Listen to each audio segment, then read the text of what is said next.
Okay, here we go. Welcome everyone to our second Laudato Si oriented session. We're very pleased to have you all, 43 people so far, and probably some more will be joining us. And as I said, we're recording the session because we feel that this will be of lasting importance for us, both in terms of the learning that will start very soon, and in terms of the organization of our Laudato Si focused activities.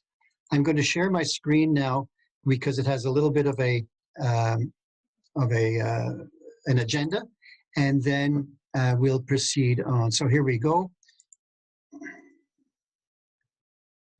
So moving ahead with Laudato Si, for parishioners of St. Basil's, Holy Canadian Martyrs, and other parishes too in the Ottawa area who might be joining in. I've asked Father Darrell Winkler, our pastor at St. Basil's, to welcome everyone and provide an opening prayer.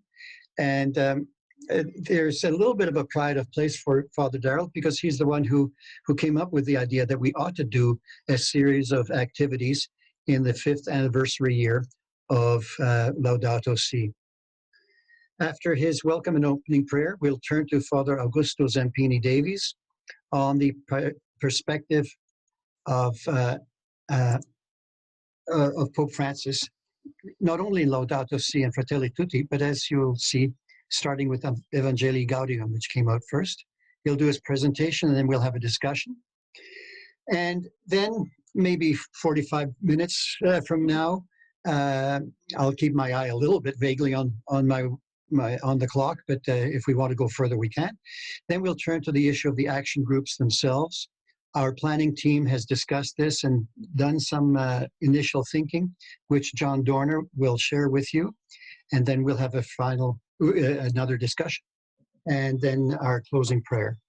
And, oh yes, and my name is Bob Cherney. I'm at St. Basil's, and I'm your host for now, for this session. So over to Father Darrell. Hello, my name is Father Darrell. I'm really encouraged that this amount of people have gathered to learn more about these encyclicals and their very powerful impact on our church and in the world on a Wednesday afternoon, especially at this time. Usually this is nap time for many people after their lunch. And I'm glad that people are sacrificing that to be with us this afternoon. I'm very anticipating very much about learning a lot today from these two encyclical letters. And I'd like for us to begin with a small prayer. I'm using a prayer which is very common among indigenous peoples in North America. My mother was a native woman from Manitoulin Island, indigenous woman from Manitoulin Island. We pray in circles using the 4 directions. And even today, you'll notice this when the native people gather together, there'll be a prayer in the 4 directions. The purpose is to make holy the area where we're gathering. So we're gathering in cyberspace, and the space among us in this cyber location, we're blessing it and asking God's Spirit to make it holy. So let's begin in the name of the Father, and of the Son, and of the Holy Spirit. Spirit of light, come to us out of the eastern direction, which is the place of new beginnings and promise. With the power of the rising sun, announcing a new day, you give us hope. Let there be joy in our words, just as you gave us the spiritual gift of new life that comes to us through the waters of baptism. Now let us think of the South. Great Spirit, send us the warmth and soothing winds of your healing medicines from the South. You are the gentle rain that brings forth the seed of life. Enable us to hear prophetic voices around us. And just as St. Catherine Tekakwitha shared God's love, and all the saints who shared God's love, compassion, and healing power among her people. Spirit of life, we now face you in the direction of the west. Help us to be bearers of your word, your holy word. May we be voices of life and hope to all peoples, nations, races, and beliefs, as exemplified in the life of our saints and in the life of Saint Cateri Tekakwitha. Finally, from the direction in the north, Great Spirit, come to us with the power of the north. Make us courageous to walk a sacred vision with all your saints and with Saint Cateri Tekakwitha. Give us strength and endurance to do all that we are called to do during our life, especially in times of trials and adversity. We make this prayer through Christ our Lord. Amen. This is a prayer that was written and composed for the Tekakwitha Conference in the United States. So that's where this particular form of the prayer comes from. Thank you. Let's have a great meeting. Thank you very much. I'm going to briefly introduce Father Augusto. I know that he's from Argentina. He was born in Argentina in 1969, and after studying law and working for 4 years in law, he entered the priesthood. He was ordained in 2004 and pursued further studies both in El Salvador and in England. He earned master's and doctoral degrees in moral theology with a focus on economics and environmental ethics. Father Augusto has lectured on theology, Christian ethics, and human rights since 2004, and he contributes to mainstream and Catholic media on matters pertaining to Pope Francis, Catholic social teaching, and social Catholicism more generally.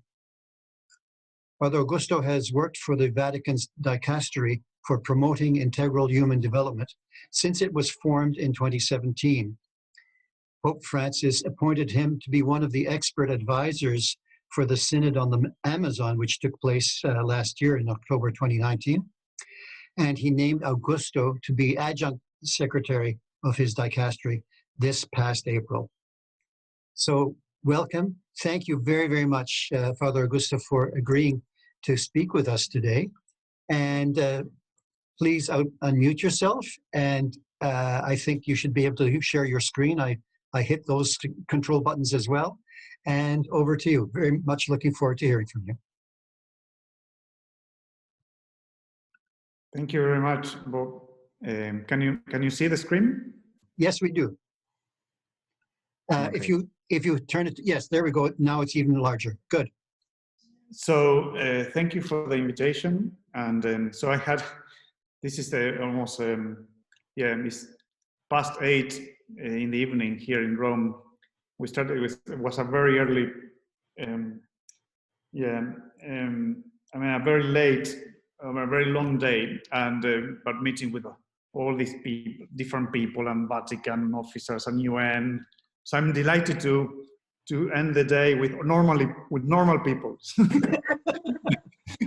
So thank you very much, with parishioners, with a parish priest. So thank you for that.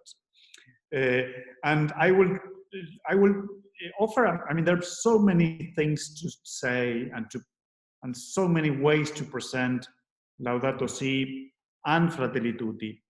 But I would like to introduce it in the framework of Pope Francis' consistent magisterium, because it's a proposal. These are not just documents, you see, that we are invited to read, that we are actually. So if you don't want to believe me a thing, please, but do read the documents.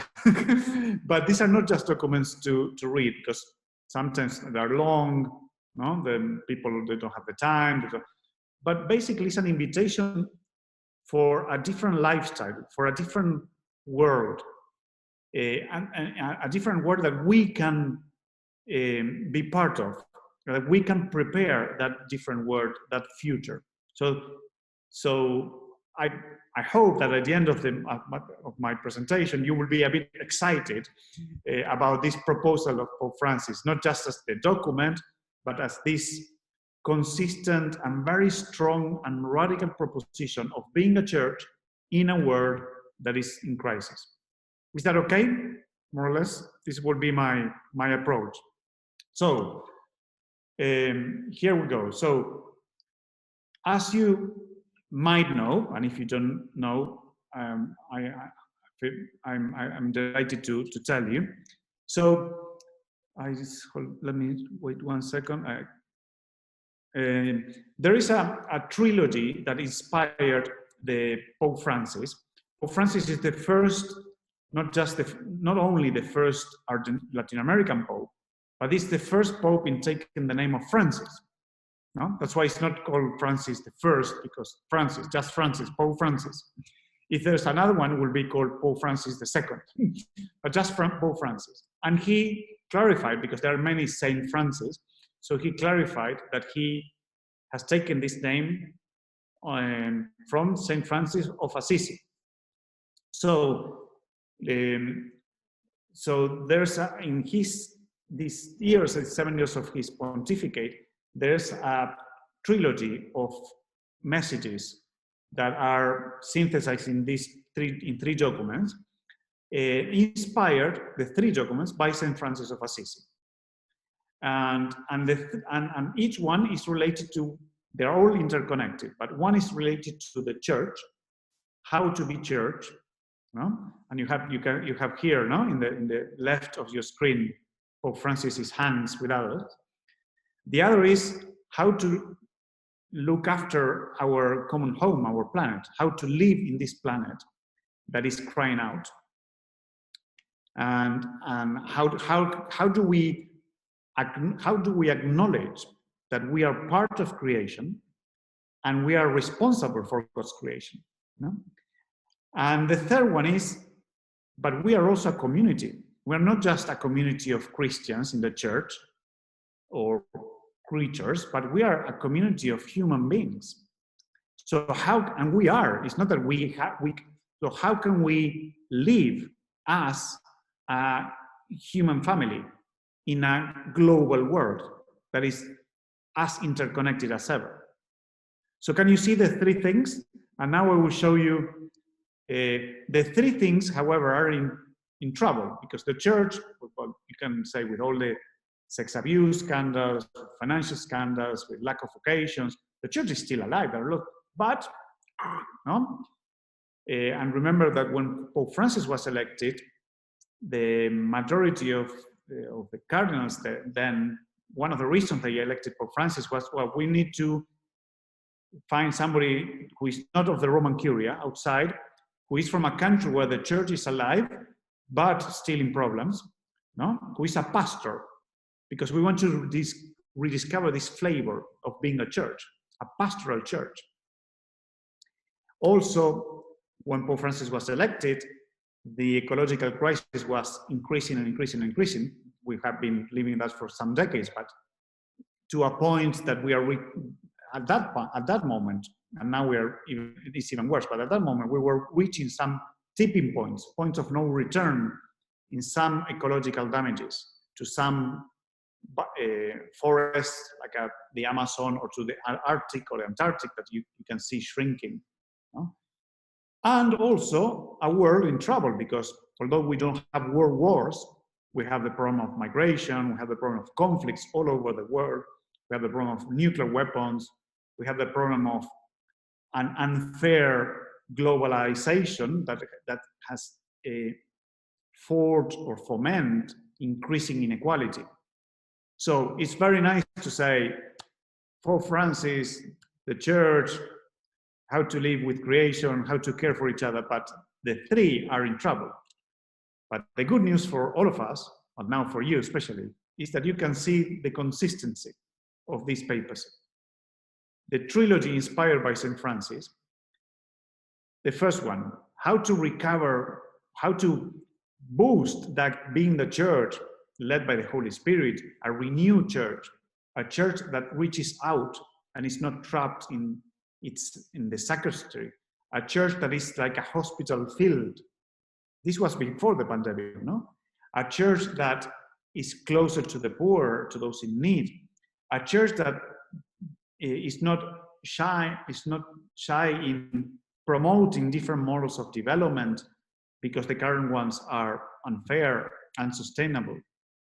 A church that is not shy in expressing social love or political love because we are political people.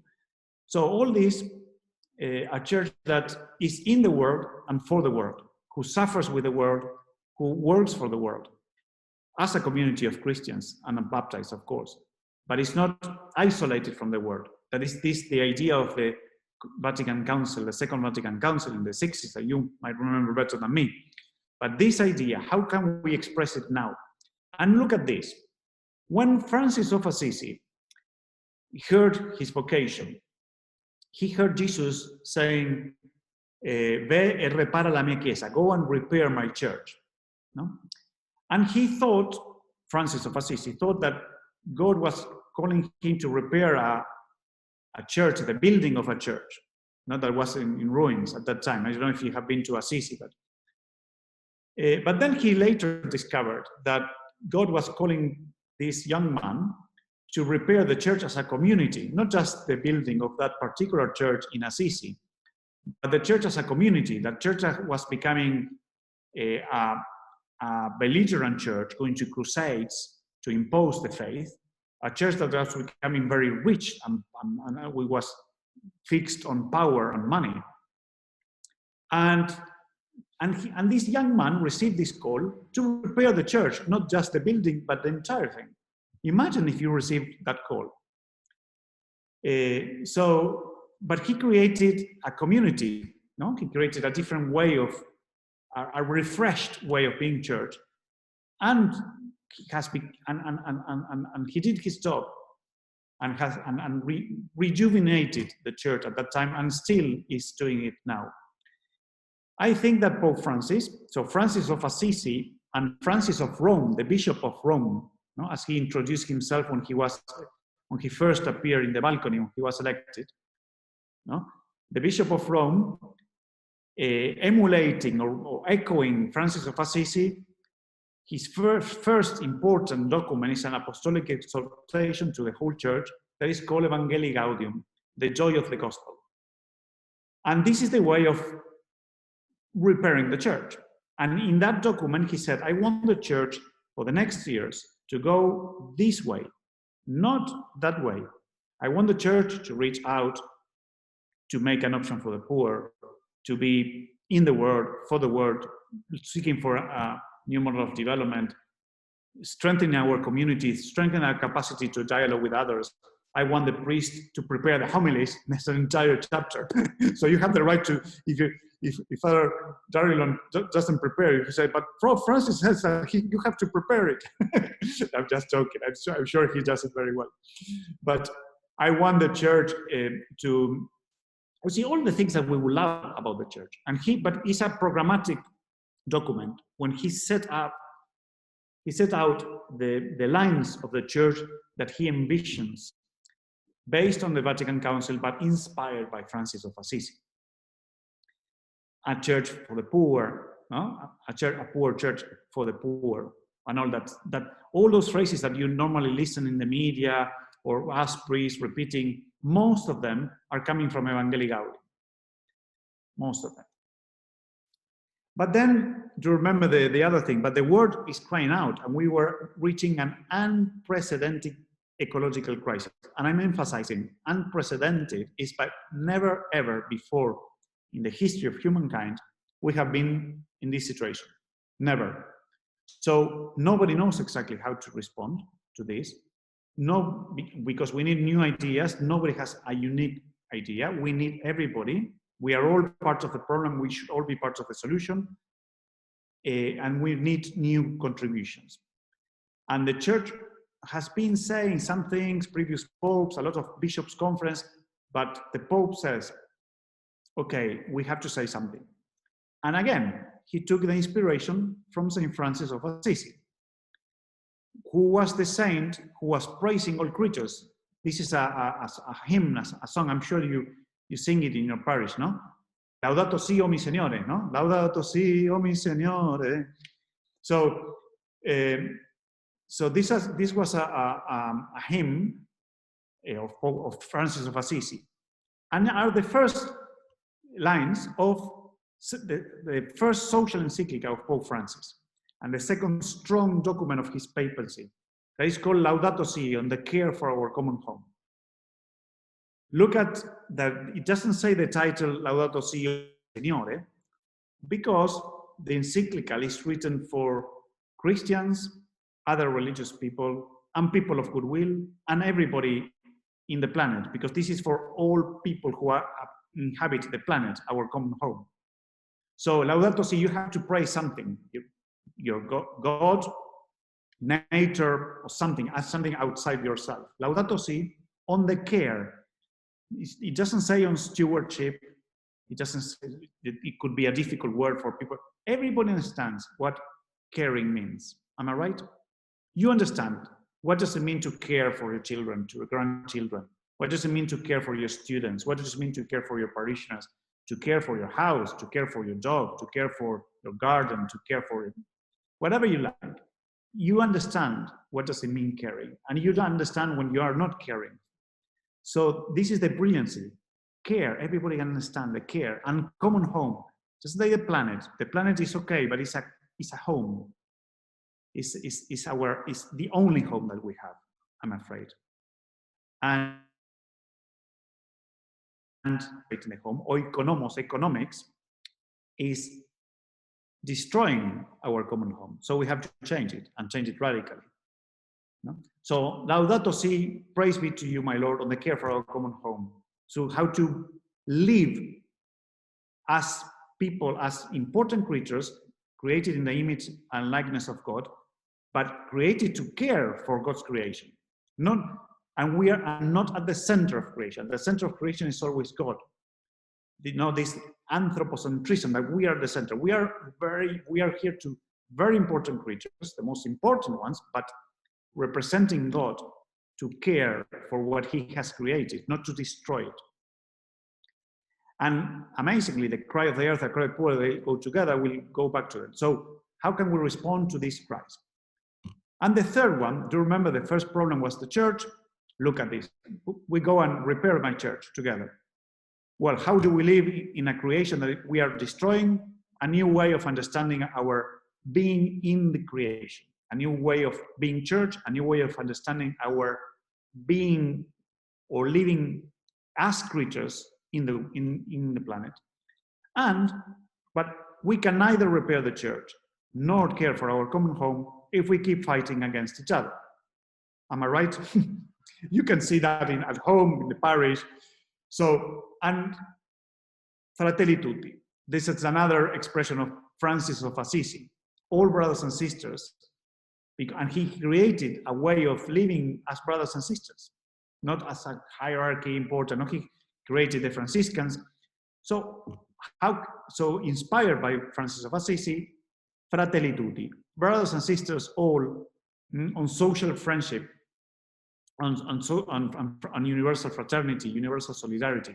How can we have a new, given that we live in a global world, how can we have a new way of living together, a new way of promoting peace, a new politics, a new understanding of our social dimension, a new understanding of dialoguing with other religions, so that we can care for all our brothers and sisters, not just for the ones who are next to us. So can you see the wonderful, I don't know if I can share enough because we are in a webinar, not present, but the wonderful messages. For this is such good news. The joy of the gospel, if we are Christians and we cannot rejoice of the gospel and being a community that are followers of Jesus Christ, then do you remember Mahatma Gandhi? Do you remember what he started to go to visit some Catholic parishes? And he went out at the end, and the people asked, what do you think, Mahatma Gandhi, about? I think this is fabulous. This religion is fabulous. These Catholics are. But the only thing, I'm not convinced. And they asked me, why are you not convinced? Well, because when I go there to visit their churches and their masses, I am really moved and touched. I'm super happy. But when going out, I can see the faces of these people, all very sad. So God cannot be there. So if we cannot rejoice of the gospel, even in the midst of problems, then we have a problem. And if we cannot rejoice and refresh the way of being church, not just with the hierarchy and bureaucracy is important, but a way of being a community that serves and that can promote important changes, especially taking into account the last ones. If we can be a new, Laudato Si missionary, if we can contemplate and being moved by contemplation, or being moved by the destruction of contemplation, and therefore act and care for that, changing what we have to change, lifestyles, structures, wow. And if we can love all our brothers and sisters, especially those who are not loved, especially those who are discarded, especially those who are don't have even a voice, what a different world would be. It would be fantastic. You can see the trilogy. I would say that Evangelii Gaudium is the inspiration, and the two social encyclicals go hand in hand. So congratulations, because Laudato Si for me is one of the most important documents in my own life. But Laudato Si and Fratelli Tutti are two pillars. You cannot understand one without the other, because you cannot care for our common home without caring for loving all brothers and sisters, and vice versa. You cannot love all brothers and sisters if you cannot care for our common home. They're the two pillars. But the ecclesiological inspiration is Evangelii Gaudium. So I am getting excited already with this trilogy, but I will go and tell you something, again, even more excited, that is about the consistency of the methodology of the two pillars. Let's move now to Laudato Si and Fratelli Tutti. As I said before, the two inspired by Saint Francis, and the original sentence, the openness, is a quote from Saint Francis. Who is the saint of fraternal openness, of love, of simplicity, of joy and peace, who walked alongside the poor and loved all creation? And this is a saint all saints are important, but this is a saint very relevant to us today, because today we need that spirit as a church, not just as individuals, and even as a world. But the two documents, Laudato Si and Fratelli Tutti, refer to many bishops' conference and other documents. Normally, previous encyclicals they were quoting, my predecessor on all popes, very important. But Fratelli Tutti and Laudato Si, they quote a lot of bishops. Imagine if you're a bishop and you feel, at the end of the world, and you feel that you're not important in the church, a community, the bishop in the Philippines, and suddenly you're quoted there a pope is quoting you. A bishop in Bolivia, in Peru, a bishop in the Patagonia, in the Amazon, in Canada, and suddenly you're quoted by the Pope. You see, this is the synodal church. The Bishop of Rome is the Pope, but he rules the church with the other bishops. And the Roman Curia helps the Pope, but it's just to help the Pope. You see, is Peter, the descendant of Peter, the Pope, and the descendant of the other apostles, the other bishops, in synodality, ruling the church with the help of others, like me. You see? So this is fantastic as one. And this is why they have all these synods supporting these three pillars: the synod of the family, the synod of the youth, the synod of the Amazon, but in support of all these things. But then the two pillars, they used a methodology that is coming from the Catholic social tradition, or the Catholic social teaching. Some of you are familiar, but I briefly explain. It's called the see, judge, act. Or you can say see and listen, judge and discern, and act, or lines of actions. And a plus. The plus is and celebrate. The plus comes from Latin America because it's a circular thing. You see, you judge in the light of the gospel, you see the reality with others, with science, you judge it in the light of the gospel and the tradition of the church, and you propose lines of actions, concrete, responding to the promise that you're seeing. But then you celebrate. something, because you have to celebrate something. And then you with the inspiration of your celebration, you see again, you judge. So the celebration is very important. And then the contribution, and Pope Francis, in this sense, I have to say, some people are like a bit Pope fanatics. No, I work for the Pope. I'm super loyal to him. Don't get me wrong. But we don't need to say things that even the Pope is not saying. He says in these two documents, he introduces these two documents very humbly, although they're superb. But the introduction, he introduces the documents very humbly, saying this is just a contribution.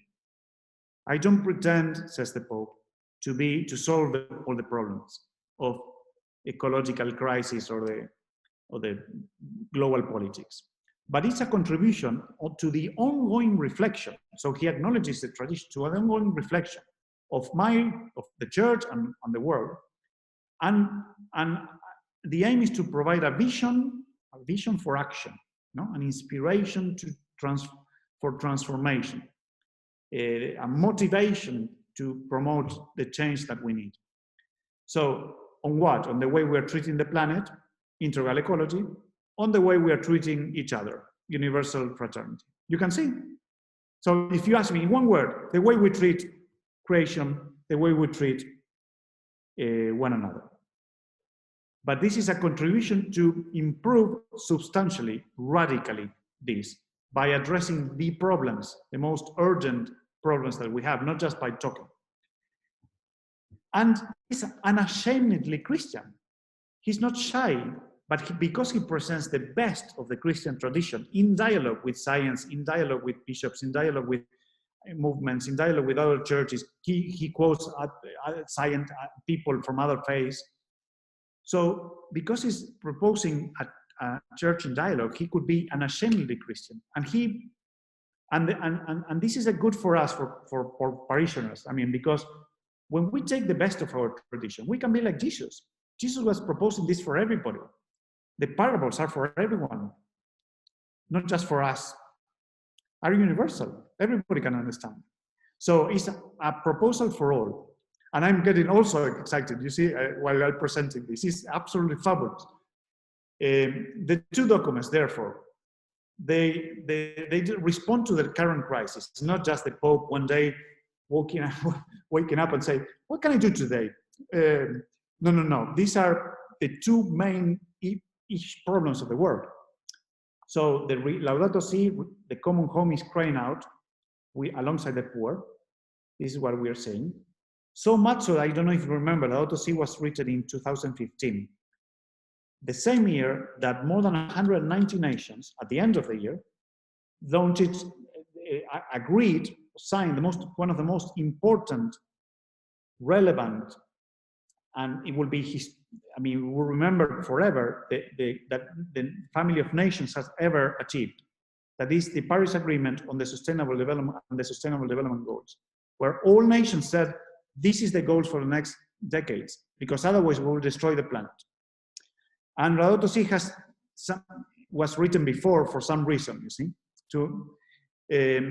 But the reality of Fratelli Tutti now is we live in a dark and closed world. Laudato Si, the light of the gospel, the theology of creation and redemption that goes hand in hand, you know? Christ that has come to redeem the entire creation, including us, of course, but the entire creation, not just human beings. And the proposal, a positive proposal on integral ecology. No? What does it mean, integral ecology, to connect the social and the environmental issues, culture and nature, social systems and ecosystems that are connected, but we have disconnected them. But this is a positive proposal.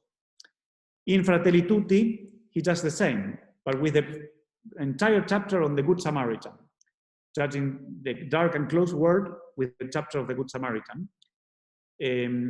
But in a social dimension, I highly recommend that chapter. That is a very good chapter to read in a parish, for example.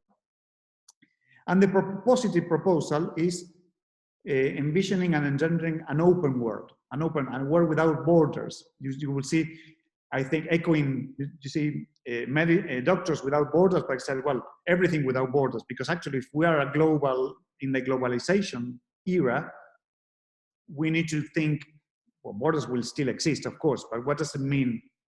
How can we help that? And the lines of action in Laudato Si are very clear, are a new dialogue, a new participation of those excluded in the new socio-economic system that we need to care for our common home. We need a new economic model of development. It's crystal clear on that. The second, but for that we need an ecological education, not just education, schooling or universities, everything. I mean, a way of understanding, educating, no? Trying to extract the best out of us, critical thinking with an ecological mindset and spirituality. Because otherwise we become activists. How do people change? People do not change because somebody tells me to do it. It's not rational, that radical change. No? You can ask me, Augusto, can you change the slide? Can you put it? Yeah. But if you ask me, can you come and live in Canada?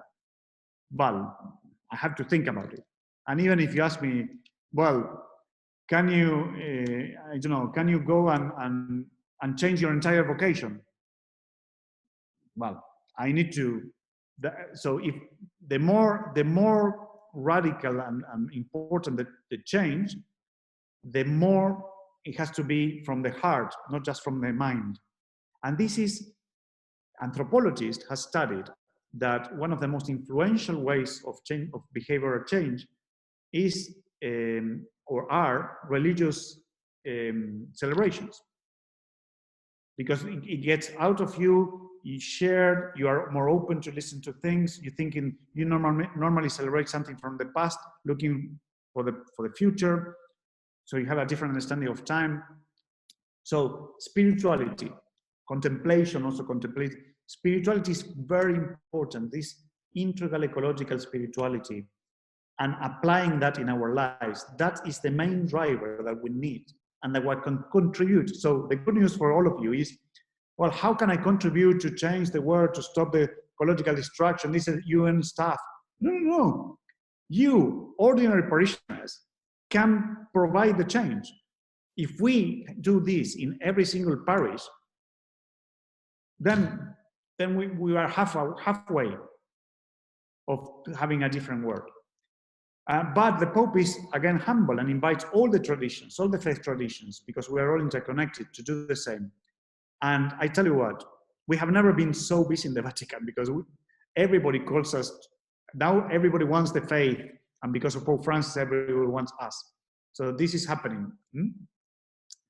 And then in Fratelli Tutti, the lines for actions are a universal horizon with local flavor, so globalization and localization, a better politics, because the one we have, let's be honest, is not working, a social dialogue for a new culture, new way of peace building, not just absence of war, beginning with the last, conflicts, the forgiveness, the memory and forgiveness to promote something new, no to war, no to death penalty, no to war, particularly in the era of nuclear weapons or weapons of mass destruction. We cannot justify any war today, killing with drones. I mean, we too sophisticated weapons we have. So we need to find a way of developing peace in the 21st century. And the role of religions. So he's adding one. How our identity can contribute to create a new fraternity and a new model of development also. How am I doing with time? How much time do I have? Let me see. If you could wrap up in about 5 minutes, that would be good, because I want to leave time for some questions. Excellent. So I will show you these slides very quick, because they're backing up what I have already said. No, what he sees and listens on Laudato Si is the environmental deterioration that goes hand in hand with the social deterioration. No, and we have to respond together. a true ecological approach always becomes a social approach, no? And must include the question of justice in the debate of the environment. This is about justice. It's not just about keeping the trees or the whales, yes, but it's about justice.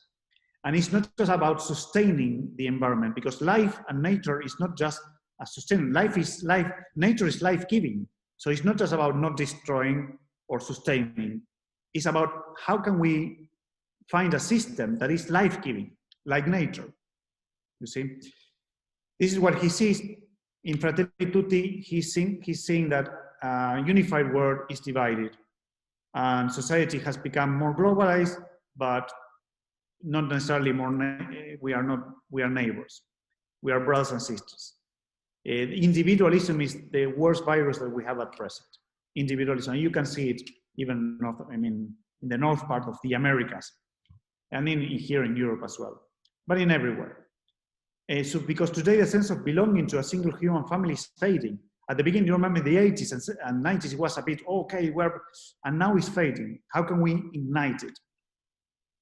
And there, the two the two lights of the scriptures, of the creation and redemption text in Laudato Si, God saw that everything is good, and we have to care for that. And the parable of the Good Samaritan, that the Good Samaritan goes out of himself with caring for a person he shouldn't in his culture, because he was an enemy in principle. And he cares and finds a way of finding others to care for. So it's a social caring. It's not that individual. What does the Pope discern in the light of the tradition, this integral ecology that I mentioned, that is inseparable from the notion of the common good, no? And unifying principle of social ethics. The common good is the sum of those conditions for social life which allow social groups and their individual members relatively thorough and ready access to their own fulfillment. This is, you see, and that requires a serene harmony with the environment. It's very, very important from our spirituality. And in Fratelli Tutti, the discerning is an open and fraternal world. And how can we, so life is the art of the encounter. It's an art of encounter. It's not easy to encounter, no? And to transcend our differences, our divisions. It's hard to do it in our parish, imagine nations, no? But kindness can free from that division, among other things. So here is the lines for action. You can see these two pictures captures, and I don't have to explain that because the pictures they took for their own. Laudato Si, socioeconomic, education, spirituality, a new prophetic development model. Prophetic, new, radically new. And Fratelli Tutti, universal love in politics. Love in politics, yes. Politics is one of the highest expression of love because we are political beings, political animals. Love in cultures, love in religions, a new prophetic political model, a new prophetic development model, Laudato Si, new prophetic political model, Fratelli Tutti. And you can see in Laudato Si, the Pope is proposing a refreshed anthropology. We are part of nature, an urgent need for radical change, with a culture of care and service.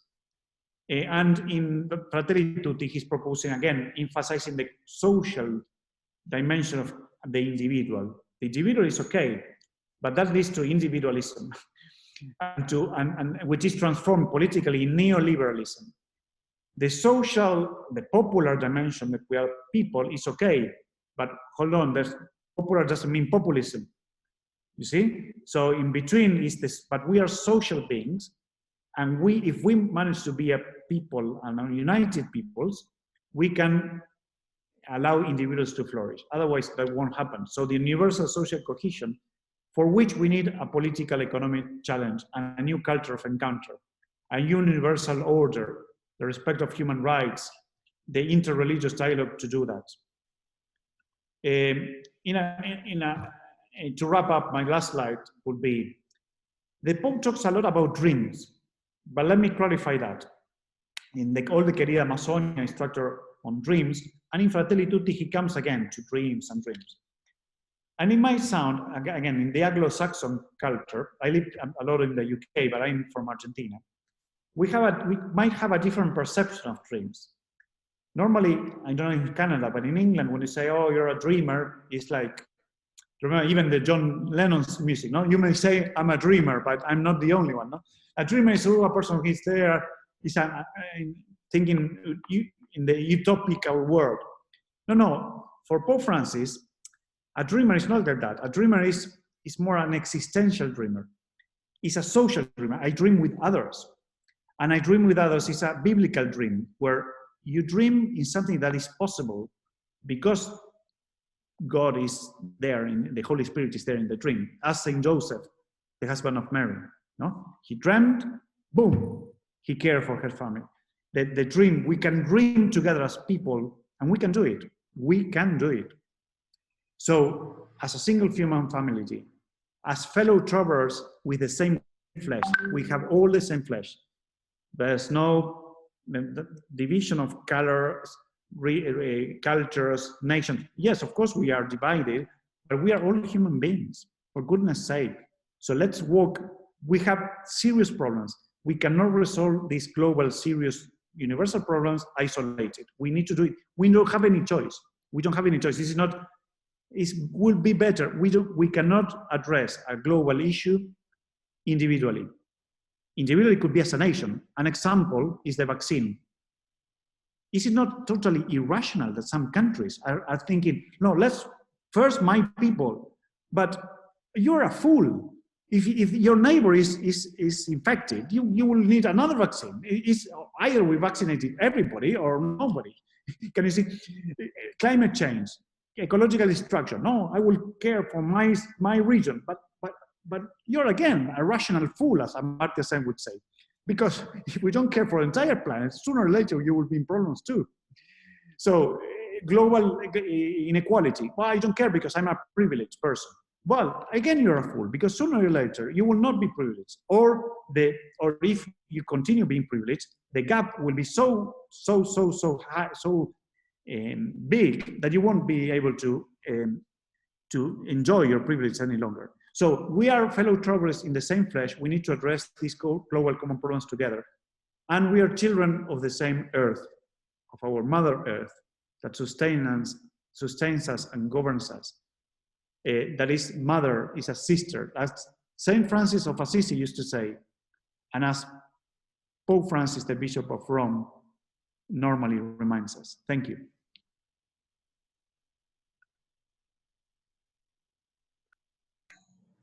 Well, thank you very, very much. I'm sure that that everyone who's managed to be involved. Oh, there I see one clap already. Those of you who know how to do those things. So thank you very much, Father Augusto. You began by saying that it's been a very long day with you, for you already, with representatives of the United Nations and other meetings.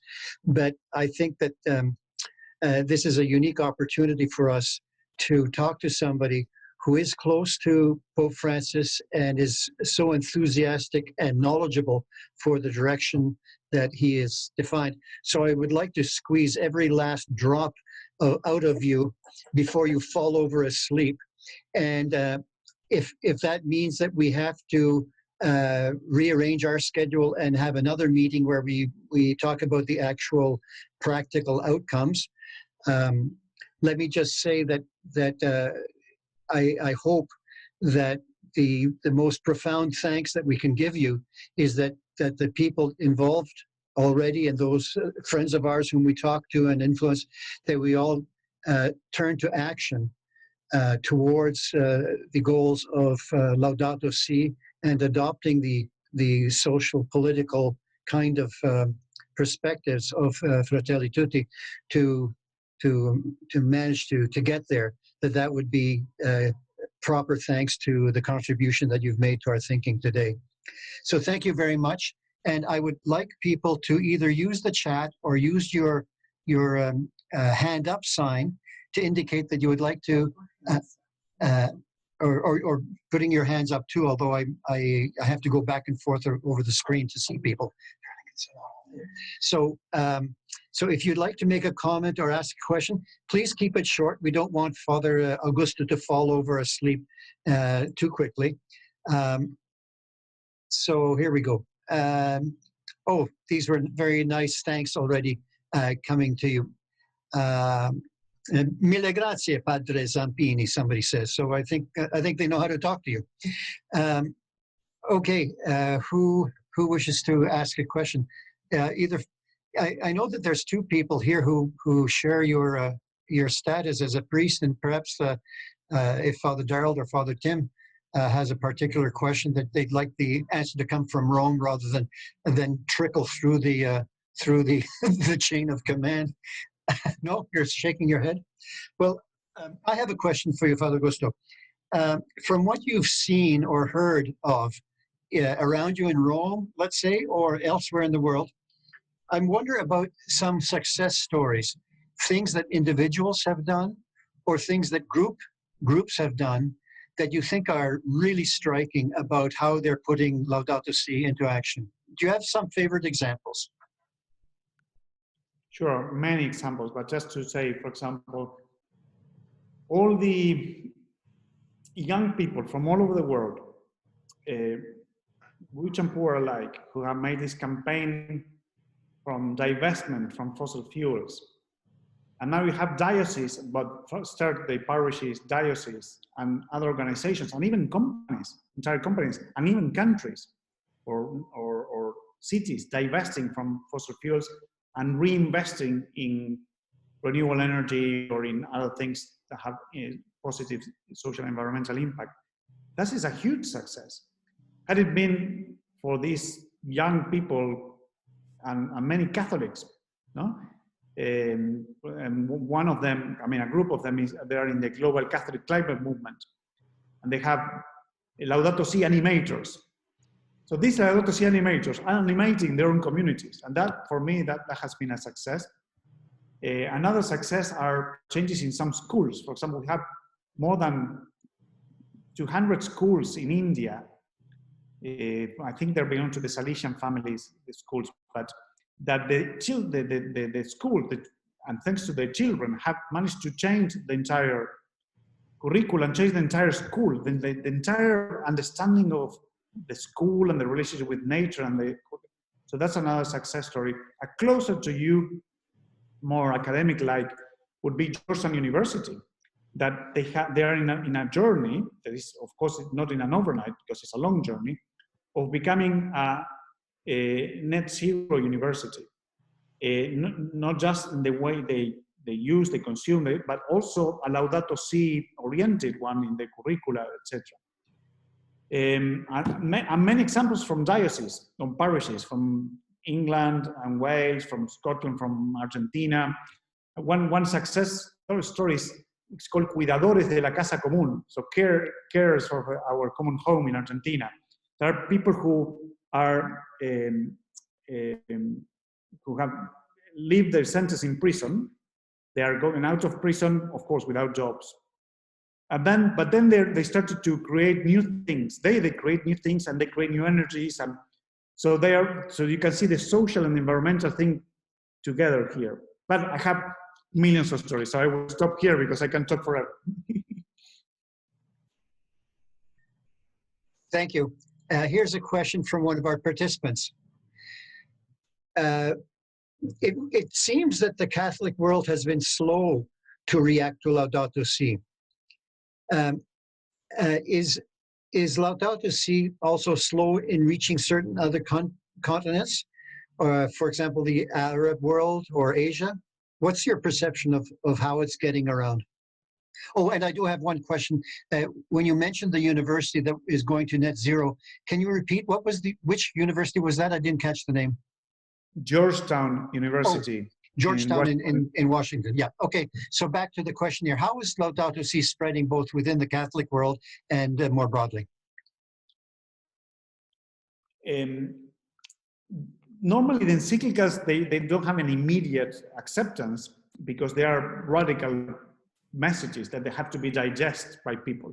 No, as I said before, nobody will change even because the Pope tells me to change.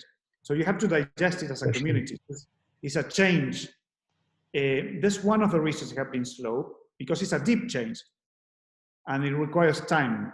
Unfortunately, we are running out of time. But so this is the paradox. But Laudato Si has inspired many. Another reason that it has been slow is the resistance to, if I'm a privileged person and I have to change the way I live, the way my holidays, the way I travel, and you say, oh, give me a break. Okay, well, I'm a good person. I don't kill anybody. I don't steal. I love my family. So normally the resistance, I'm afraid to say, normally the resistance comes from privileged people, in either elites in poor countries, or I would say what we call the developed world, or North America. I mean the Northern Americas, Europe. In the Catholic world, I've said. In the South, is much accepted. In the Asia, it's very well accepted. I mean, even Asia, depending on what Asia is, a big country. In India, the Philippines, because they are so hit by these typhoons, that they are really on board on Laudato Si. And also the bishops of the Philippines were one of the first in mentioning this problem back in the 80s. And yes, but it's true that because you have to change, and some people even some people are ideologically, they think that the climate change is a political thing. So if you're on one party or another, you believe and you believe. Climate change is not about beliefs. It's a fact. It's science, pure science. And let me be crystal clear, Bob, with this. Just there is no, some scientists think that, some scientists think that. There's no way of being neutral with that. It's 99% of the scientific world agrees that this is a problem. It's a human-made problem, and we have to change. And this is in the I mean, more than 30 years of research of representatives of all countries, no, that is called the Intergovernmental Panel of Climate Change, and there's an unanimous call from the scientific world. The 1-2% who don't agree, they work for industries that they don't want to change. Is it not a coincidence? They are somehow connected. So please don't accept this false dichotomy. There's a very, very strong, there's not even that consensus in the use of penicillin in medicine. So in terms of climate crisis, there's a very strong consensus of the scientific world. But how to respond is a political issue, it's an economic issue, and this is the resistance. And we are part of the political and economic world. That's why it's so important to link it with Fratelli Tutti, you see? Because otherwise we won't be able to look after the planet, even as a parish. Because yes, the parish has to change things if we want to change. When we organize a party, what things, yes, it's so easy to have plastic, I mean, well, let's organize it. Well, yes, we have to do it. We have to think differently, how even we organize a party. And it's a hassle, yes, but if you have the motivation, it's an inspiration, it's not a hassle. But if you are resistant, we all have resistance. So the spirituality is there to back us up in this journey of conversion. Okay, thank you. I'm not sure if John Dorner wanted to intervene. Were you? Yeah. Go ahead, John. No, I'm just, we'll be leading to the next section. And Father Augusto, that's so important, all the information that you shared, and I'll be leading the next section of today's session. And the one thing which I really is a takeaway for me is we need a new way of being church. And I think that that's what we're about too, is we need that new way, and we need to have the foundation and to spread it. But thank you so much. Thank you, John. If I may respond to some of the comments that we should prepare the priests and seminaries. Of course, the Pope says that in the encyclical. The problem is that the bishops or rectors of the seminary are not included. The Pope says in the encyclical. Then, of course, the Pope cannot do everything. The Pope is the Pope and said that, but then it's up to us to follow, you see, to a new way of being church, as John said. Right. What simple things can individuals do to live Laudato Si? You gave us some examples of schools and parishes and so forth, or the university. Are you? Are there friends of yours or relatives or anything that, or people that you know, where the action is very much at the individual level that impresses you? Two things, Bob, on that, and thank you, Marini. One is in one of the paragraphs of Laudato Si, the Pope explains that these enormous problems, global problems, it could be overwhelming because this is the first reaction. What can I do? Now, the Pope clarifies and brings the spirituality of Saint Teresa of Lisieux. He says, every little gesture of love counts. Every little gesture of love counts because love is what changes the world. So Saint Teresa of Lisieux was a Carmelite nun in her convent. What she wanted to change the world, she couldn't. But from her convent, she managed to promote a kind of new way of being church. So by every little gesture with her sisters, so every little gesture counts. Do not underestimate the power of little gestures of love and care. Yeah, and you have the example in your families. In my life, in my daily life, if I start with somebody who smiles at me, that makes entire difference. Somebody who shouts at me. No, so don't underestimate the power of tenderness and little gestures of love and care for creation. But also, he says, this is not enough because the problem is structural. So we need to change the structures while we promote new personal habits. And this is the tension. The structures and habits, they go hand in hand. And some will be able to contribute more with the structures, but we all can contribute from the personal things. I'll tell you a story, a very stupid story, but maybe you.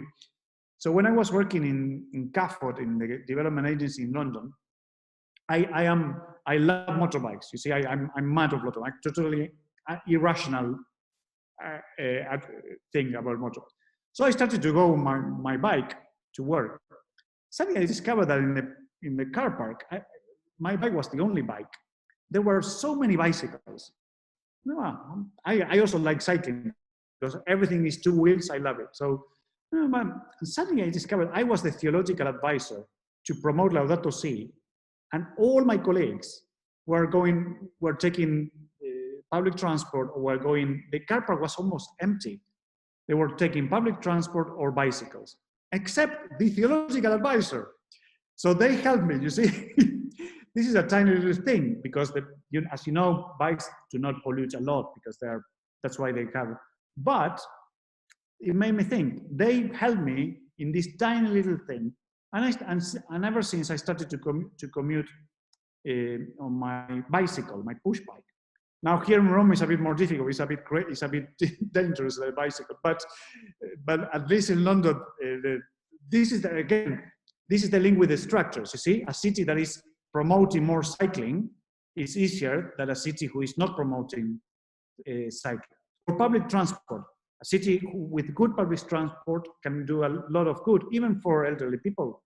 Whereas a city that you have to buy to drive a car, this is a tiny little example. Holidays is another example. I know a lot of people who have changed their holidays. You have to think in eco holidays that you can still travel, or to measure your carbon emissions, or there's even games to measure carbon emissions. There's so many things that you can do at a personal and a household level, so many things. But please, do not underestimate those little gestures. They do count, while other people push harder for the structural change.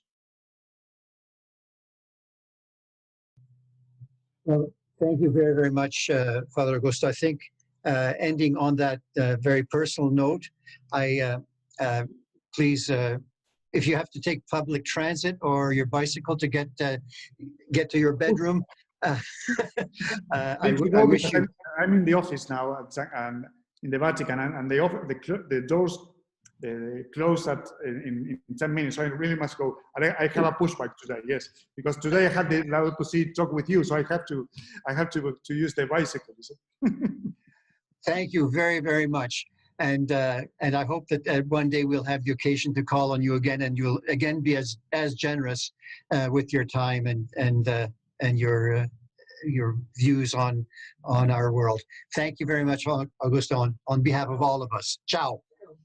So thank you very much, and I hope it was useful. And if not, don't believe me, but read the document of Pope Francis. Okay. Bye-bye. So. And now I'm going to turn it over to John Dorner.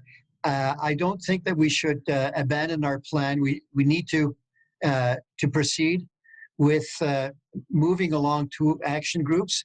And John is now setting up his slideshow, which will give some background. But as you know, we asked at our last session for people's thoughts on areas that they would like to work on. And we'd also done a little survey at St. Basil's before this all started. And the overwhelming thing was that we wanted to get beyond theory and discussion and get down to activity. So that's what we're trying to do. Okay, over to you, John, and let's see how far we get.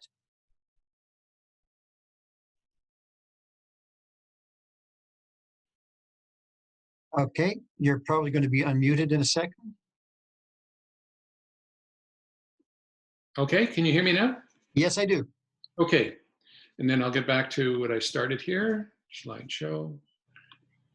Everyone, this is the first time I'm doing this, so it's all new to me, and I'll do my best. But what Bob was just saying is that we're moving towards action groups. So it's we've had time for reflection, and we will have time for reflection. That'll be part of it. But the question is, what is it we want to focus on so that change happens, that we have actions that are followed up with what we're doing. And just a couple of quotes from the popes, for example. The need for decisive action.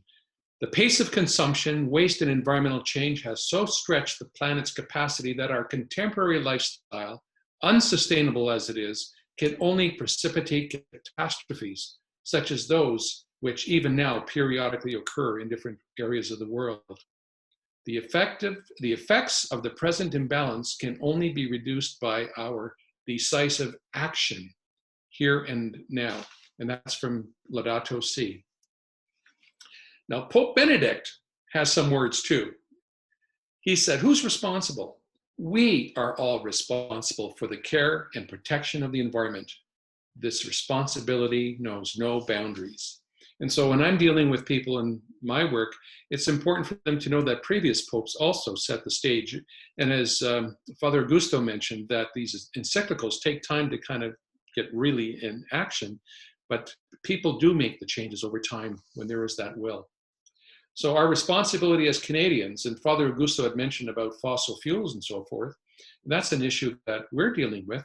But developed countries like Canada have the greatest responsible for global environmental devastation and climate change, while the poorest and most vulnerable people in the world are the ones who are suffering the most from the effects of climate change. And that's from the CCCB, our Canadian Conference of Catholic Bishops. So when we're looking at our groups, we're looking at how can we come together and look at the kinds of actions that we can take and put them into action. So the ideas are not just ideas, they're actually put into action. And so from Laudato Si, there's a nobility and the duty to care for creation through little daily actions. And it was mentioned, and there's a number of them there, but I won't take time to read them all. But if you read Laudato Si 211, you'll see them there. But the important thing is there's so many things that we can do. And in fact, what I'd like to do right now is perhaps ask Liz Murphy and Margaret Bott just to take a couple of minutes each, just to say what are the specific actions that perhaps you've been involved with in your parish so that it becomes a communal action. Liz, are you there? Or are you able to do it? Or Margaret? Yes, I am. Does Marg want to go first? Does Margaret want? Oh, okay, I guess. I'm just trying to get here. Well, one of the things we've been doing out at Holy Redeemer, we have a small group of 4 people who are online with me now. And one of the things we started, we had an action plan for Laudato Si week, where we ended up having a lot of stuff in the bulletin, and then we did prayer service on our parish Facebook page, which is has live masses every day. But one of the things that Neil Maxwell initiated, and he's online as well, he initiated a Facebook group for people interested. And Neil, if you're there and want to just kind of outline what's happened with that Facebook group, that would be, I think, a big help for people who might want to either join or start their own. Yes, hi everyone. Thanks Liz for that. Yeah, so a very simple idea. I don't know if you know about Facebook groups. They're very simple to set up. We have 75 members now. We use it, I mean, it was just the perfect vehicle during COVID times. We had planned everything to get together personally, and then of course COVID hit. And so we've been able to use it to reach out. So when we've had things like the prayer service, Liz said, we've used it to advertise that.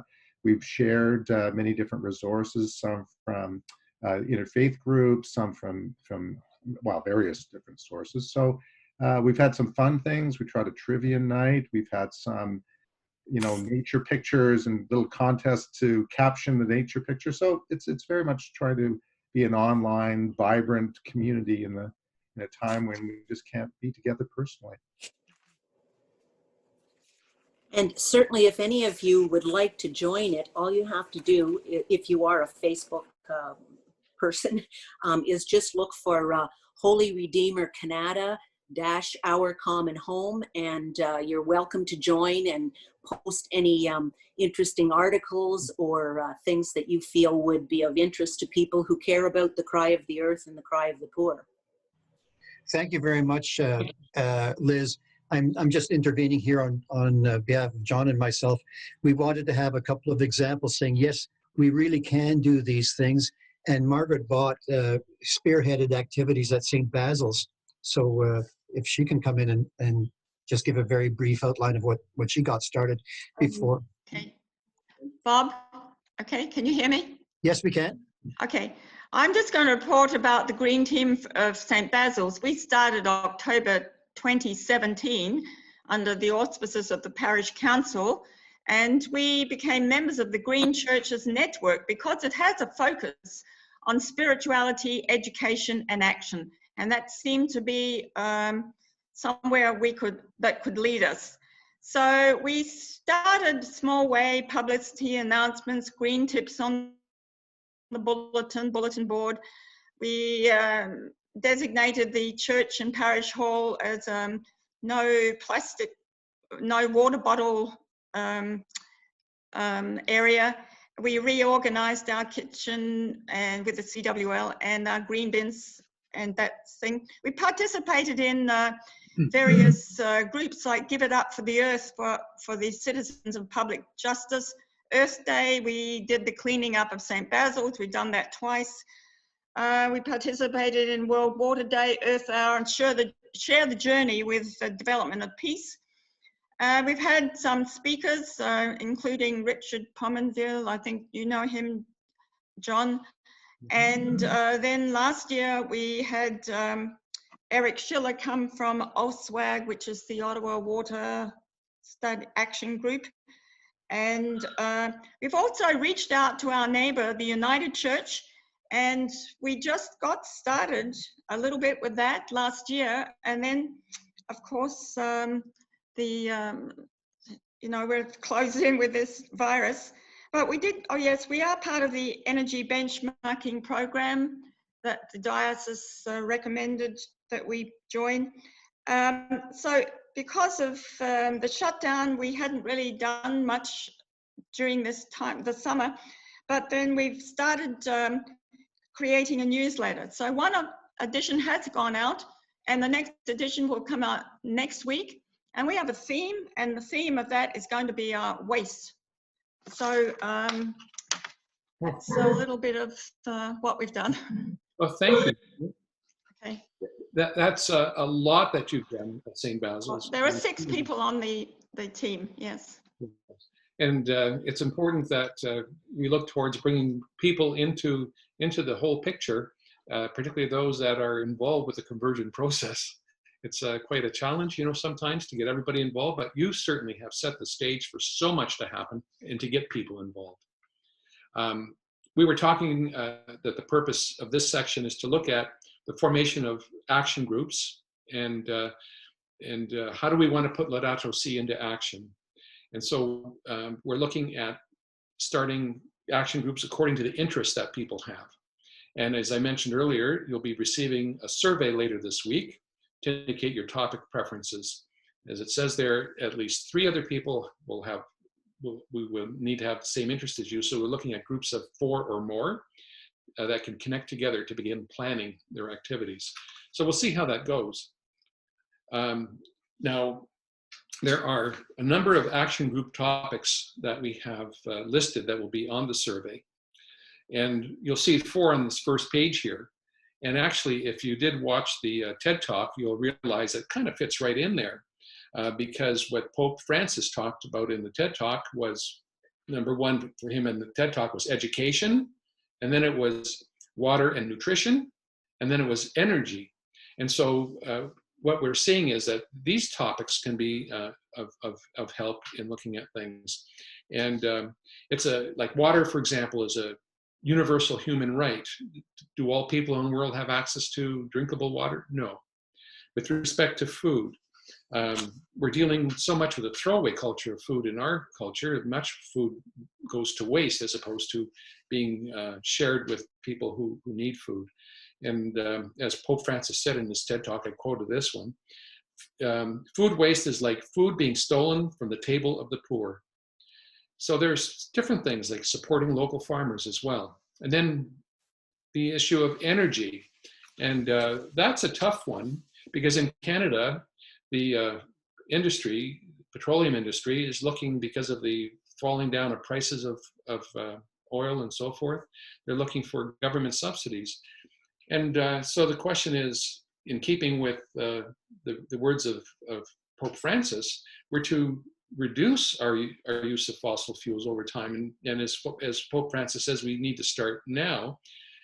But also we have to look at the work situation of people who are employees, and how do we provide work situations with perhaps renewable energies that can take the place of fossil fuels. But anyway, energy in our homes and how we cut back on energy in our parishes and so forth, that's also part of a group topic.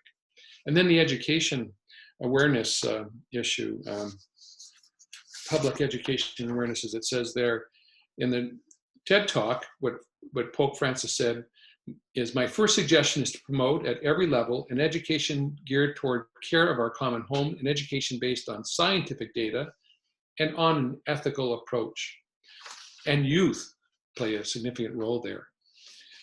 And I won't spend as much time as originally planned on these, but these are all kind of action group topics. Schools and education of the young. Again, there's so much can be done, and can we link our parish with our schools? Would that be a focus of a group? What about the practices that are in the schools and so forth, and how is that impacting on children? And do they have a word? Do they have an opportunity to speak up? Number 6 is the personal financial investments. And ethical investments is an issue that is out there right now in the area of how I deal with the funds that I have, and how do I invest in things. And there are ways of finding out what are the investments that support ethical corporations and those that don't. Number 7, advocacy within the Catholic Church. And that means to me that we have a green team, and you do at St. Basil's, and at Holy Canadian Martyrs Parish. There's kind of, the way it looks to me, because I've been relatively recent there, is everybody's on the green team so far, whether it's in the office or in the committees and so forth, that people are managing waste, they're looking at energy, they've had an energy audit, there's been a number of things which have been done. But anyway, the issue is within our parishes, how can we really get the support of the clergy and with the laity and making things happen, and how does that fit within a group? Number 8, advocacy aimed at governments and corporations. What are the critical issues of today? And are there petitions that are out there that we can support? For example, For the Love of Creation had a petition recently that really had 3 or 4 different aims which went to the Parliament. And Number 8, advocacy aimed at government. Oh, that's the one I just did. Number 9 is greener home life. Again, it covers a number of topics, covers perhaps how I get along with my spouse in terms of the practices that we have, and how do we have dialogue, how do we work things through, and what are the practices that we have in our home that we are seeing are meeting the requirements to be true stewards of creation, and which do we need to change. And then greener parishes. I would just like to mention that there is the Archdiocese of Ottawa Parish Guide and Care for Creation. And to have greener parishes, that's an excellent reference to go to find out what the ideas are and then to bring to a group. Number 11 is waste management. And again, how that's handled in the parish and how it's handled in our homes, our schools, how we see that we want to spread the word out to other groups and other community groups that we may have involvement with. That would be important.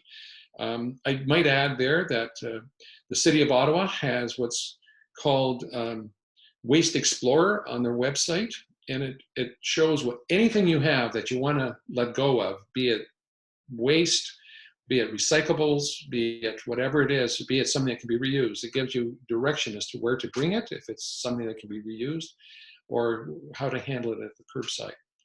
And then number 12, planning for season of creation and other environmental events. And Marg brought up how you've been working on that at your parish, St. Basil's, and how with Holy Redeemer's also had involvement there.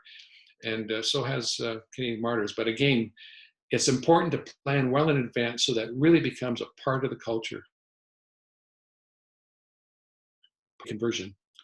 And then the issue of Indigenous perspectives. And for me, we may want to learn about Indigenous perspectives as it relates to care for creation, and have dialogue with our Indigenous brothers and sisters in terms of learning where their values are, what their perspective is, how do they see things, and how we can support each other in terms of care for creation. Thinking about the issue of the 7 generations and how with Indigenous culture they look at any decision has to take into consideration not just our life and our children's life, but 7 generations down the road. Then learning about environmental issues. Again, there's a number of resources, and I'm just going to mention Global Catholic Climate Movement. Canada, for example, will be bringing up issues. There's different ways of learning about that I won't go into now, but certainly there are lots of resources available. And number 15, learning to exercise environmental leadership. And quite a few people in Ottawa now have become Laudato Si animators. They've taken the program and the course, and it's offered through the Global Catholic Climate Movement. And the Global Catholic Climate Movement has the support of Pope Francis, as has been mentioned, and a lot of good resources on their website. And with Global Catholic Climate Canada, there's also a website now, and it's just been around for a year, and it's growing. And then there may be a topic that maybe matters to you that hasn't been mentioned at all. That could be added to the survey, and it may fit in with something else. And then the 17th, in terms of the survey that you fill out, any topic, in other words, whatever is out there that I can support as a group to make that group happen, I'd be happy to be in it. It doesn't matter to me what group I'm in, but you're willing to join any action group, and that may have a positive impact in making one group take place. So that's that, and because of the time, we're 3:29. There are other ways of helping as well, and we have a planning group already that's managing this project. If you want to join that, please let Bob or myself know. And secondly, help with organization and communications. If you have some talents there that can be shared as part of this, you'd be welcome to let us know about it to see if that fits.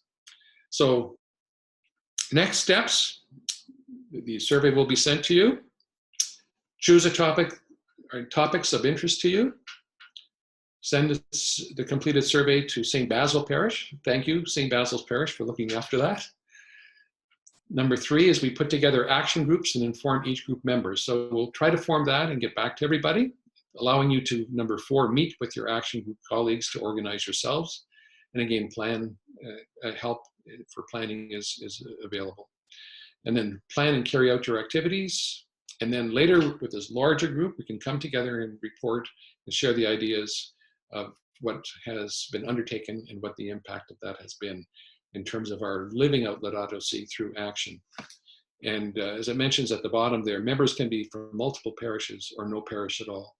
Over time, we're looking at expanding participation in different ways in different parishes and allowing the seeds to be planted. I think that's the best way of saying it. So basically, that's what I wanted to say about that. I also was just going to bring in, and I'm not going to spend a lot of time because the time has moved forward quite quickly, but in terms of setting up a action group, the website of the Global Catholic Climate Movement has excellent ideas in terms of how to set up Laudato Si circles. It doesn't mean yours has to be a Laudato Si circle or follow the particular parameters of it, but it's certainly worth looking into, and it may be a direction you may want to go within your own group. And they're small groups of people. They gather regularly to deepen their relationships with God as creator and all members of creation. So they're comprised of people committed to the process of ecological conversion, both as individuals and collectively, with the goal of leading urgently needed Laudato Si action in the ground. So what do the circles do? It brings people together, and it responds to the growing ecological crisis with space and support and motivation to keep us going. They're places of encounter where we expand our love for all creation, engage in bold prophetic action. And the reason I bring this up is because if you're looking at a group and you want to include some prayer or some reflection, plus the focus of your actions or action, it gives you information, again, on the Global Catholic Climate Movement website. So I won't go into all this here, but again, it's prayer, reflection on lifestyle, and communal action. That's the part that's important. Engaging in group action, such as greening our parishes, supporting advocacy campaigns, investment in renewable energy, participation in season of creation and other environmental celebration. It is a journey of transformation from prayer and reflection to action. And so, having gone through all of that, those are that I try to cover it in a quick way. I hope that was okay. But at this stage, we can maybe just take a very short time, if we have it, Bob, to look at these issues and questions that are about action groups, topics of interest. Okay. Yeah. So thank you very much, John. I've eliminated your sharing so that we could see each other as people wish to add a comment on the idea of the action groups themselves, or something about about a topic that you think ought to be added to the list there, or anything else. And as John outlined, we've put together a survey which will go out from the St. Basil's office via the same networking that managed to bring you here today. So whatever worked in terms of you finding out about this meeting will work to let you know about this. And that's the rather straightforward and simple means that we could think of to ask, Mary and Norita and Corey and Marianne and Connie and et cetera, asking all of you, what would you particularly like to work on? You'll see that we ask, what are your top 3 picks? Because if you are only one of 2 people who want to look at your top pick, but your second pick is shared by 6 other people, well, that's the group that we would put together. So I hope that's straightforward. And does anybody have any question on this? I'd like you to stay on until the one more slide, a final slide, which is rather important, but I won't spill the beans about what that is until you get to it. So either put up your hand or put up the electronic hand, or write something in chat, any of those three ways would work. Norita, you've practically disappeared at the bottom of the screen, so I don't know what you're holding up. But anybody want to add anything? Going once? Marianne, unmute yourself.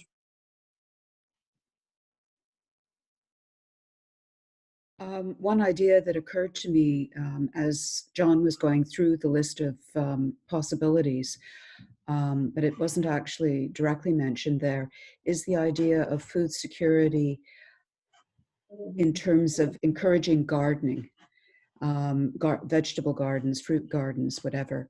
And it strikes me that this is as much a social project as it is an ecological project. And well, it's a social in the sense of economic security as well for many people. So I think it's something that, you know, our society as a whole could move towards. So I'd see it as, let's see what we can do in a group, but let's not be afraid to export it on a wider basis. I'm thinking of the Carlingwood Heights, Carlton Heights. Carlington. Carlington, right, Yep. Sorry, forgetting. Thanks. Good. Thank you, Marianne. Yeah, it does relate, of course, to the topic of food and food security, which we had. There's number 2 or 3 or something, but it's a dimension that we can certainly add to. Okay, somebody in chat who wants to bring up. Okay. Are there any materials we could use to teach school children about Laudato Si? Yep, that would. I don't have an answer to that here, and I noticed that the people who were school teachers on our first session were not participating today, probably because of the time of day. They were dealing with their kids. So we'll certainly ask that. Anything else? Then I'd like to actually just bring you back to one further thing. Here we go. I'd like to end with a final prayer. But the person who's going to be leading us in this prayer is nobody and everybody. I would like to invite you all to unmute yourselves, and let's all recite this together. It's a prayer. Whoopsie. Where am I? I sure did. Okay. Unmute yourselves and let's pray together on the count of 3. 1, 2, 3. Lord, teach us to serve be generous. Teach us to serve you as you deserve. To give and not to count the cost. To fight and not to heap the wounds.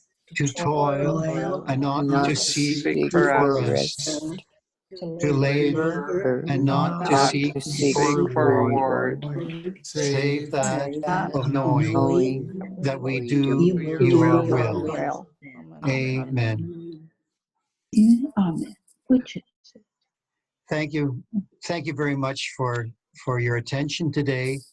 I hope that you felt it was very helpful to hear Father Augusto, and also the outline that John gave now of what the plan is moving forward, and we look forward to you joining in.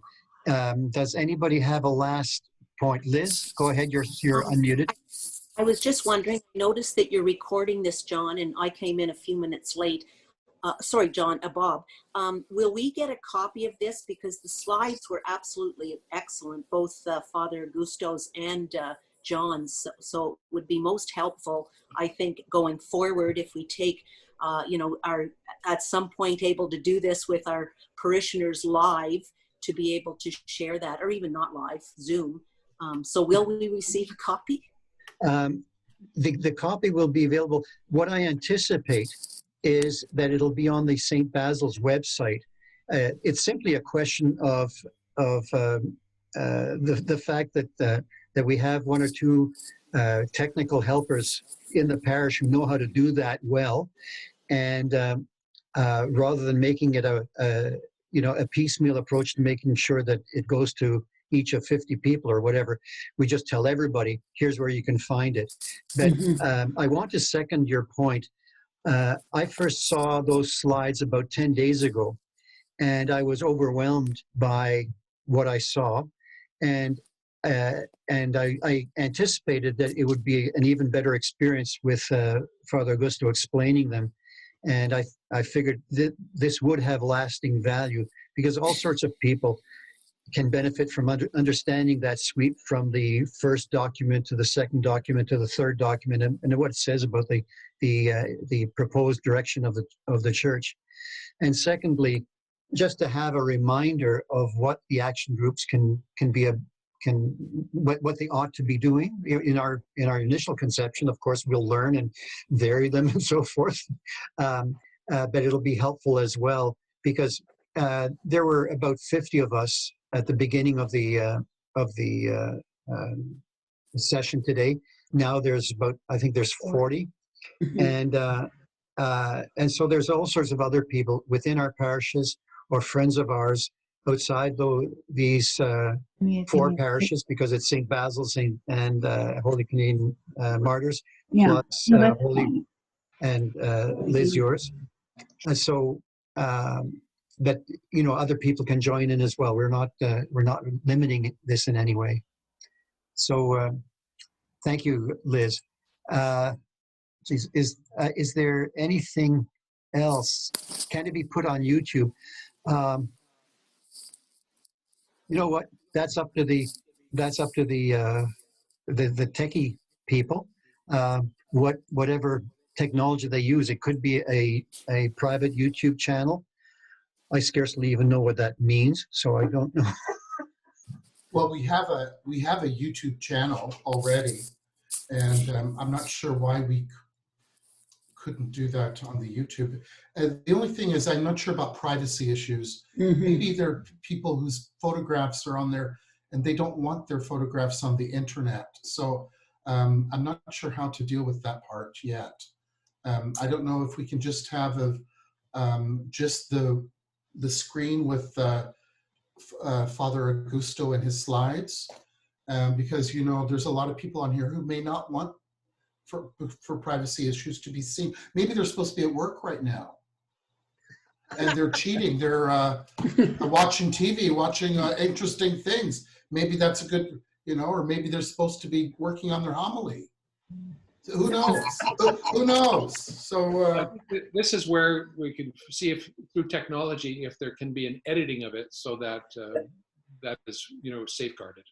Well, there is one point that would be fairly easy to do, and that is to not use the video at all, but just use the slideshows, because we have the 2 slideshows independently.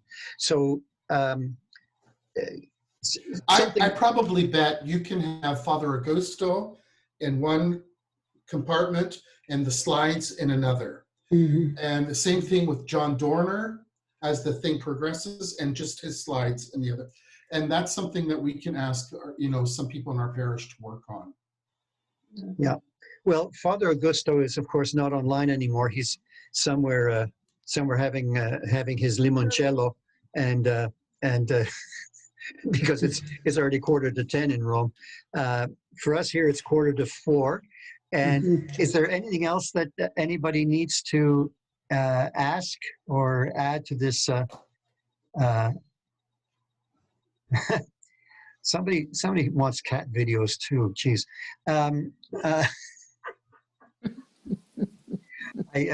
I think we've hit the silly part of the afternoon. People getting slap happy. Yeah. This thing is empty. It needs a refill.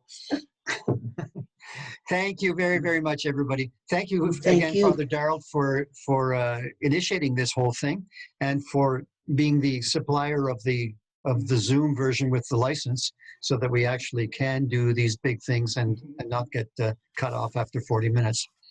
Okay. Dorothy, when are we going to go to Rome again? Whenever you like. Let's stay longer this time. Yeah, let's stay longer. Look at the art. Yes. Okay. How do I stop the recording? I think you just press